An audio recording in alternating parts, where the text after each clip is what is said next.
what's up? It's Danny from Very Tomorrow, and you're watching Delambora production.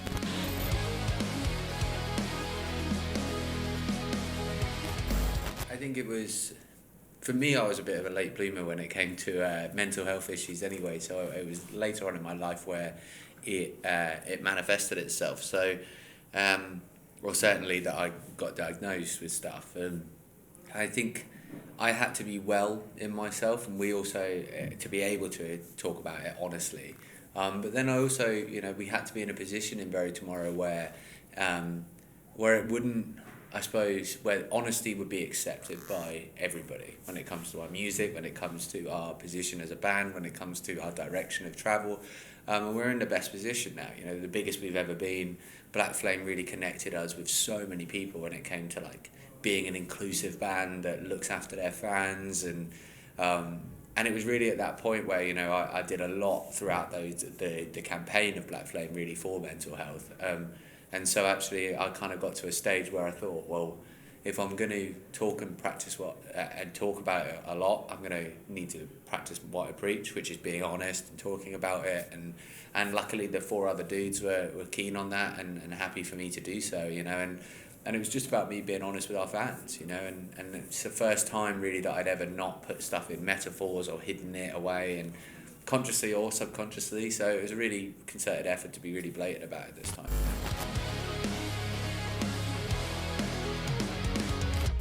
So the composition comes first, so we wrote it very much in a really similar way. So the very much, Dawson always writes riffs, he gets all the kind of the vibe of where he wants to move with the music. We then demo it out over on our computers. And then really, as soon as we've got riffs is where I start thinking about what I want to write about, really, and start coming up with catchlines or hooks and stuff. So it was very much a similar process. I think as soon as I started hearing the dark nature of the album, it really started twigging things of what I wanted to portray on this album as well. So I'm always writing lyrics, so I always have lyrics, but not necessarily we don't write songs around the lyrics, I just have them all the time. So actually if I need any catch lines or hook lines, I know that I've got a back catalogue of them. I've got about 150 notes on my phone of different lyrics that I've written over the years. But really for the music comes first to really know where I'm going to kind of take it, really, and make it groove with the song.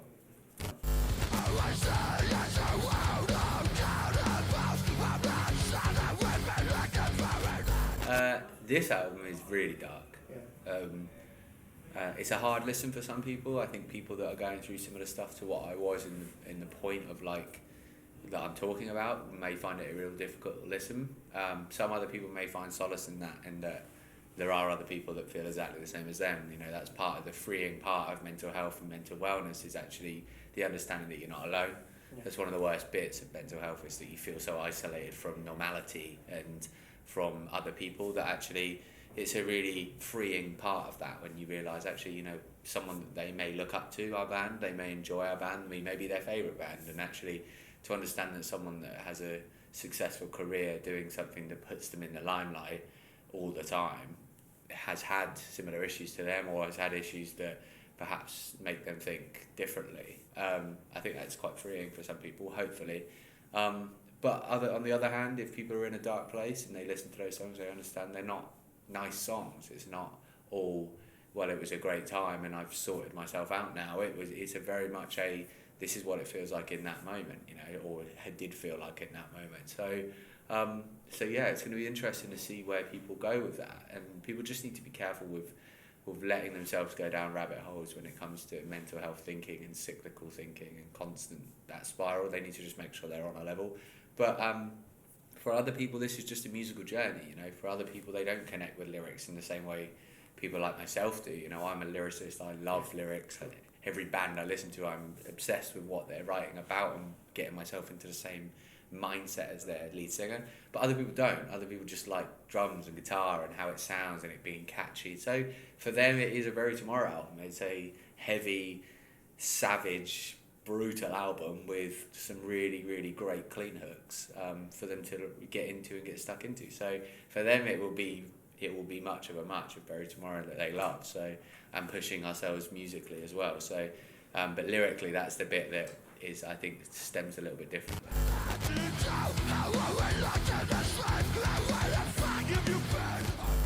You know, and to talk about that, it's not only important to talk that you connect with people and they can help you, but it's also a really therapeutic process talking through problems, especially things like anxiety or depression. It's quite a freeing experience to be able to talk through it, to rationalize it, to understand the mindset and where you're at. It's a really big part of mental health or mental wellness. So it's really important that people just talk. If they're at a point where they feel that they aren't connected with the world, it's important to make that step to connect back with the world, because even if it's your doctor or it's your best friend or it's your mom or your dad or it's just a close relation, like that connection will save your life. So I mean, I truly believe that from the bottom of my heart, even if it's sending someone like me a DM online to say, like, you know, I'm struggling.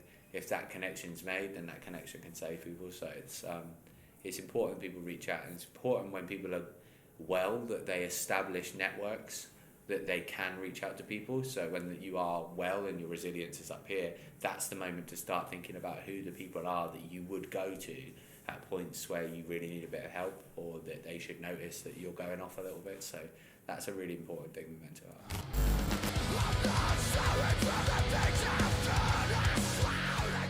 Well, I mean, I have a lifelong illnesses, you know. I've got anxiety for the rest of my life, and I'll have depression in and out, I'm sure, for the rest of my life, you know. So I think being so honest, it's helped me understand our band and understand our fans better. I think from a lyrical point of view, it's helped me understand that I can go there to a place where it's very, very on the nose, and also it's a therapeutic process for me, you know, to be able to perform and see that it connects with people throughout the country, or countries, like in that same way that the rhyme and remit of how I wrote that song, that's something amazing. That's something I've never had before, because I've written in metaphors, or I've written about anecdotes, rather than being like, this is what this is about really blatantly. And so now I know that they understand what I'm talking about, and then they still connect with it. I think there's something really powerful about that. So, but yeah, my part of my diagnosis, mental health wise, is actually talking about it really helps me understand where I'm at, regulate where I'm at. It's just part of my diagnosis. So, but getting rid of it, it's going to be like that for life. So there's not much I can do about that. I've just got to kind of understand how I can regulate myself.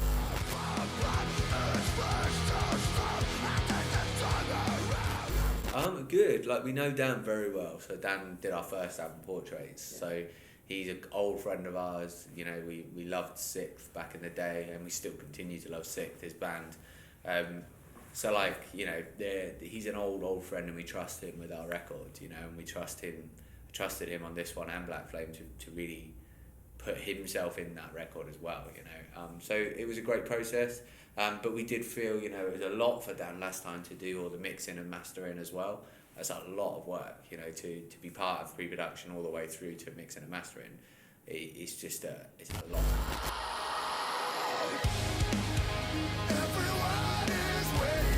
I think I'll always remember this album. I think 10 albums time, God knows I'll be old, but really old. But I think I'll always remember this album as a pivotal point for me. I think we've done this. Everything is pointing towards this being the most perfect album we've ever done. So, and that's important, because if I'm going to unleash some honesty, and I'm going to unleash some of the darkest points of my life, I want it to be on the album that's going to be the most perfect for that. This is, you know, everything's coming together, as you said, you know, the album, the music, the lyrics, the dark nature of it, coming off the back of a really inclusive and a quality-driven album, which was Black Flame. Like, it's the perfect time, me being in a perfect state of having my resilience higher now and being able to be honest with people. Like, it's great, you know. I think it's set to connect with people on a different level, and connect with me on a different level. So I think it's going to be quite interesting to see where it goes with it, because it could do anything.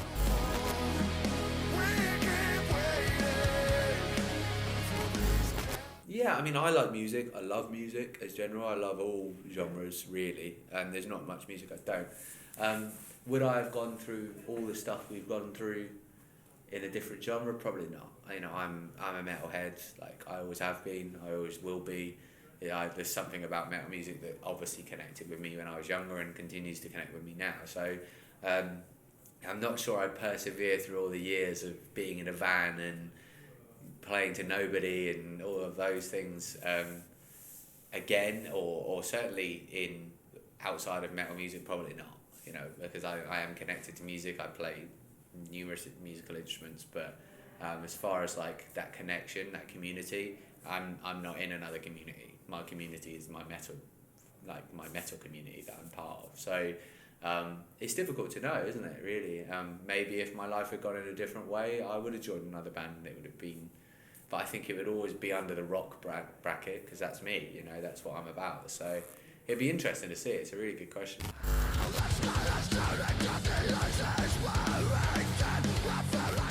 I think it's going to be a really different campaign, this. I think it's going to be really honest and open and connect us with more people than it did prior. People can expect it to be heavy and savage and dark in its nature, but they can expect more of the same. You know, we're a band that believes in supporting our fans, supporting inclusivity and equality at all levels. So, you know, people can still expect that from us. They can expect us to be the most open band that they've ever seen, both from live shows, but then also from how we connect with people online. So, yeah, it's gonna be really interesting, this one, and it's the best one we've ever done. So.